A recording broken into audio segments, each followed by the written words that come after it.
नाजरीन अस्सलाम वालेकुम। IND टुडे न्यूज़ में आपका खैर मकदम करते हैं। आइए देखते हैं ये तफसीलात।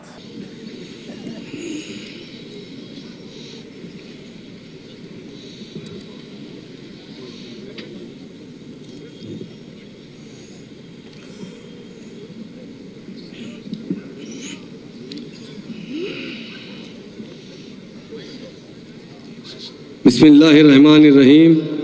अस्सलामु अलैकुम रहमतुल्लाहि बरकातुहू।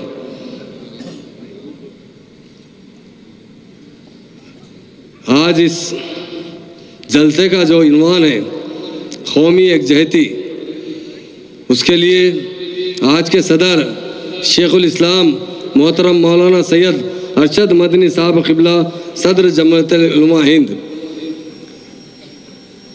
जनाब बैरिस्टर असदुद्दीन अवैसी साहब मुअज़्ज़िज़ रुकन पार्लियामेंट हैदराबाद, जनाब मुफ्ती गयासुद्दीन रहमानी साहब सदर जमअतुल उलमा हिंद तेलंगाना व आंध्र प्रदेश, जनाब मोहम्मद अली शब्बीर साहब साबिक़ा मिनिस्टर और हमारे MLC साहब, और आज के अभी जब से मैं उनकी तकरीर सुन रहा था, मौरूफ़ तारुखदां जनाब राम पुनियानी साहब, जिन्होंने अपनी तकरीर में काफ़ी हवाले दिए हैं हिंदुस्तान की तारीख़ का, कि हिंदुस्तान में किस तरह गंगा जमुना तहजीब, किस तरह प्यार और मोहब्बत था, उसका उन्होंने बहुत तफसील से जायज़ा लिया और आप तमाम को बहुत अच्छी मालूमात मुहैया किए हैं। और हमारे मुअज़्ज़िज़ उलमा हज़रात डाइस पर बैठे हुए मेरे तमाम भाइयों और आज के इस जलसे में आए हुए तमाम भाइयों, तमाम तेलंगाना डिस्ट्रिक्ट से आए हुए तमाम भाइयों, यकीनन आज के दौर में सबसे ज़्यादा अगर अहमियत है तो गंगा जमुना तहजीब और प्यार और मोहब्बत और एकजुटता की है।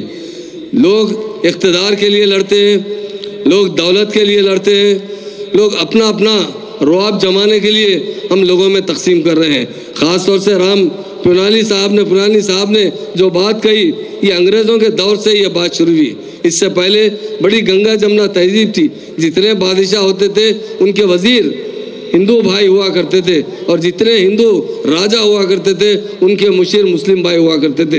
हमारी स्टेट में निज़ाम सरकार के पास उन्होंने जब बादशाह थे तो यहाँ किशन प्रसाद जो हमारे कोतवाल थे और यहाँ पर के वज़ीर भी एक कायस इंसान थे। तो ये गंगा जमुना तहजीब की मिसाल काफ़ी ज़माने से चलती आ रही है। कुछ लोग अपने इक़्तिदार के लिए मुसलमानों को यहाँ ही नहीं सारी दुनिया में हमें बदनाम करने की एक साजिश रचाई जा रही है। इसलिए आज हमारा फ़र्ज़ बनता है कि हम अपने अखलाक के ज़रिए, मतलब अखलाक के साथ साथ उक़ूल बात के ज़रिए लोगों की खिदमत करते हुए ये बात को साबित करना पड़ेगा कि मुसलमान कभी भी फ़िरका परस्त नहीं होते और इस्लाम एक ऐसा मज़हब है जिसके अंदर सबसे ज़्यादा अमन और एकजुटता की बात की गई है। हम दूसरे धर्मों की बहुत बड़ी हम एहतराम करते हैं और ख़ास तौर से हमारी स्टेट की मिसाल लीजिए आप। तेलंगाना स्टेट बनने से पहले जिस तरह मेरे भाई साहब ने कहे, बड़ी बड़ी बातें करते थे लोग, तेलंगाना बनेगा तो यहाँ पर नक्सलिज्म आ जाएगा, यहाँ पर हिंदू मुस्लिम फिसाद बर्पा होगा, यहाँ के हालात ख़राब हो जाएंगे। मगर आप अल्लाह का फजल, जब एक हुक्मरान की नीयत अच्छी होती है तो अल्लाह ताला भी उसके साथ होता है। KCR साहब हमेशा एक तकरीर में बात कहते थे, अल्लाह ताला हमेशा इंसाफ का साथ देता है, देर है मगर तेलंगाना के लिए अंधेर नहीं है। आज तमाम भाइयों की कोशिश की वजह से तेलंगाना हासिल हुआ है और तेलंगाना हासिल होने के बाद TRS पार्टी और हमारे MIM पार्टी जिसके सदर असदुद्दीन अवैसी साहब है, वो मिलकर एकजुटता के लिए बहुत बड़ा काम कर रहे हैं। प्यार और मोहब्बत से स्टेट की तरक्की में आज सारे हिंदुस्तान में तेलंगाना बहुत तेज़ी से तरक्की कर रही है और 4 साल के अरसे में यहाँ पर एक छोटा सा इतना भी दंगा फिसाद नहीं हुआ। तेलंगाना बनने से पहले यहाँ हमारे तमाम स्टेट्स के भाई यहाँ मौजूद है, हमेशा कहीं ना कहीं क्रिमिनल राइट्स हुआ करते थे, कर्फ्यू लगा रहता था, पुलिस का जुल्म ज़्यादा हो चुका था। यहीं नहीं, बाहर की पुलिस आकर गुजरात से, महाराष्ट्र से आकर यहाँ हमारे मुस्लिम भाइयों को अरेस्ट किया जाता था। मगर तेलंगाना बनने के बाद सब चीज़ों पर रोक लगाई गई और भाईचारे की बहुत बड़ी एक मिसाल तेलंगाना स्टेट बन रही है। जिस तरह पहले के बहुत से हमारे ख़ास तौर से राम पुनियानी साहब ने कहा, हर ज़माने में बादशाह होता तो वज़ीर आज़म मुसलमान होता, हिंदू बादशाह होता तो मुस्लिम वज़ीर आज़म होता, मुसलमान बादशाह होता तो हिंदू वज़ीर आज़म होता, फौज का सिपह सालार होता। उसकी मिसाल हमारे KCR साहब ने रखी है।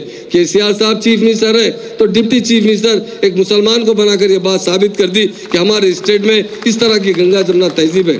मुसलमानों में बहुत मायूसी थी जब भी कोई हम मुसलमान भाई से मिलते तो वो कहते थे हमें कौन है पूछने वाला, कौन है देखने वाला। यही बात एक आम बात थी। 14 साल के अरसे में कई लोग, जैसे सीएम साहब ने कई लोगों से मुलाकात की तो मुसलमान हमेशा मायूसी का इजहार करते थे। इसलिए सीएम साहब ने कहा एक मुसलमान को डिप्टी सीएम बनाया जाएगा। आज चूंकि आप देखते हैं तेलंगाना में 12, 13, 14% मुसलमान रहते हैं, जबकि आसाम के अंदर, वेस्ट बंगाल के अंदर काफ़ी तादाद में मुसलमान रहते हैं। यूपी के अंदर, बिहार के अंदर, वहाँ कहीं भी किसी मुसलमान को डिप्टी सीएम का ओहदा नहीं दिया गया। और पहली बात यह कि सीएम साहब के बाद का प्रोटोकॉल एक मुसलमान को दिया गया, यह भी हमारे लिए फ़ख्र की बात है। रेवेन्यू मिनिस्ट्री भी आज तक किसी को नहीं दी गई थी। हमारी स्टेट में इसकी मिसाल कायम की गई कि मुझे रेवेन्यू मिनिस्ट्री दी गई है। तो ये हमारे लिए यकीनन एजाज़ की बात है। हम दियानतदारी से काम करेंगे, अच्छे से अच्छा माहौल पैदा करेंगे और हम हमेशा मुसलमान अपने वफादारी से काम करते हुए, आनिस्ते से काम करते हुए अपना मुकाम हासिल करना चाहिए। केसीआर साहब हमेशा एक बात कहा करते थे, आज से हमारी स्टेट के अंदर 70 साल पहले तक मुसलमान यहाँ हुकूमत कर चुके हैं। एक नहीं, दो नहीं, 300 से 400 साल तक हुकूमत की है। कुली कुतुब शाह से दौर से लेकर आसिफ शाह 7 तक मुसलसिल करने के बाद ऐसा क्या ऐसी परेशानी आ गई 70 साल में यहाँ के मुसलमान दलित से भी ज़्यादा कमज़ोर हो चुके हैं। सीएम साहब यही कहते हैं कि दूसरी कौमों की जिस तरह तरक्की हो रही है उसी तरह मुसलमान भी तरक्की हासिल करना चाहिए। तरक्की कब हो सकती है? जबकि हम में एकजुटती रहे, हम हिंदू भाइयों से भी अच्छे ताल्लुकात रखें, प्यार और मोहब्बत से रहे और अपनी तरक्की पर देखें। दीनी तालीम के साथ साथ दुनियावी तालीम भी हासिल करें। मॉडर्न एजुकेशन की बहुत ज़रूरत है। इसलिए हमारे ऑनरेबल सीएम साहब ने 3 साल के अरसे में 204 रेजिडेंशियल स्कूल खोलकर मुसलमानों को आज 48,000 से ज़्यादा बच्चे वहाँ तालीम हासिल करते हैं। उन्हें मुकम्मल तरीके से हर किस्म की सहूलत दी जा रही है। आज आप 2 बात बताता हूँ मैं, बहुत से स्कीम्स हैं, चूँकि ये जलसा जमातुल उलमा का जलसा है, ये एकजुटती का जलसा है। एक बात बताता हूँ, मैं आज से कुछ दिन पहले जमातुल उलमा का आदिलाबाद में फाउंडेशन लगाता हूँ कि ऑफिस का, यहाँ आदिलाबाद के हमारे भाई मौजूद हैं। उस ज़माने में हमारे वहाँ के मिनिस्टर साहब जोगी रामन्ना साहब ने 40 लाख रुपए अपने तरफ से देने का वादा किया और जमातुल उलमा का ऑफिस था। आज कविता मैडम भी मुझसे बात किए, निज़ामाबाद के MP, यहाँ के निज़ामाबाद के भी काफ़ी लोग यहाँ मौजूद होंगे। उन्होंने कहा मेरे तरफ से भी ऐलान कीजिए, निज़ामाबाद में जमातुल उलमा का एक ऑफिस हम भी बनाएंगे, जिसके लिए 40 लाख हो या 50 लाख हो, हम खर्चा करते हुए बना कर देंगे। क्योंकि ये जमात अमन कायम करने वाली जमात है। अमन से जो चलते हैं तो हिंदू भाई भी मोहब्बत करते हैं। अमन एक ऐसी चीज़ है जिससे हर कोई दिल लगाकर चाहता है कि हमारी स्टेट में अमन हो, हमारी स्टेट में एकजुटती हो, हमारी स्टेट में तरक्की हो। जिस घर में सब भाइयों में, बच्चों में प्यार और मोहब्बत होती है, वो घर फूल सकता है, बड़ तरक्की कर सकता है। उसी तरह स्टेट में हम एक साथ मिलजुल कर रहेंगे तो हम ज़रूर ये स्टेट तरक्की करेगी। इस कंट्री में भी हम लोग मिलजुल कर रहेंगे तो कंट्री तरक्की कर सकती है। लोग समझते हैं कि हमें डिवाइड करने पर हिंदुस्तान तरक्की करेगा। हिंदुस्तान कभी भी तरक्की नहीं करेगा। अगर तरक्की करेगा तो तमाम कौमों के लोगों को एक साथ लेके चलने पर तरक्की करेगा। मेरी जान से, चूँकि तकरीर तो बहुत कर सकते हैं, बहुत से हमारे इशूज़ हैं, बहुत से हमारे डेवलपमेंट के काम हमारी स्टेट में चल रहे हैं। हमारे मिनिस्टर साहब, एक्स मिनिस्टर शब्बीर अली साहब भी यहाँ मौजूद है, असदुद्दीन अवैसी साहब MP साहब भी यहाँ मौजूद है। वो बताएंगे आपको कि किस तरह हमारी स्टेट के अंदर भी एकजुटती और गंगा जमुना तहजीब है। मैं सदर जमातुल उलमा हिंद मोहतरम जनाब मौलाना सैयद अरशद मदनी साहब का दिल की गहराई से शुक्रिया अदा करता हूँ। उन्होंने जिस उन्वान पर आज यहाँ जलसा मुकर्रर किया है, हुकूमत हमेशा आपके शुक्रगुजार है। हमारे CM साहब खुद आज मुझसे बात कर गए, महमूद भाई आप जाइए, जितने मेहमान आइए उनका खुशामद कहिए और उनसे कहिए कि हमारी स्टेट में जितने कौम के लोग हैं वो महफूज रहेंगे और प्यार और मोहब्बत से रहेंगे। ये पैगाम देकर आइए। यकीनन हम सारे तकबीर, जमीयत उलमा हिंद, मौलाना अरशद मदनी, नारे तकबीर, मोहतरम जनाब महमूद अली साहब। मैं मौलाना सैयद अरशद मदनी साहब का दिल की गहराइयों से हमारी स्टेट में वेलकम करता हूँ।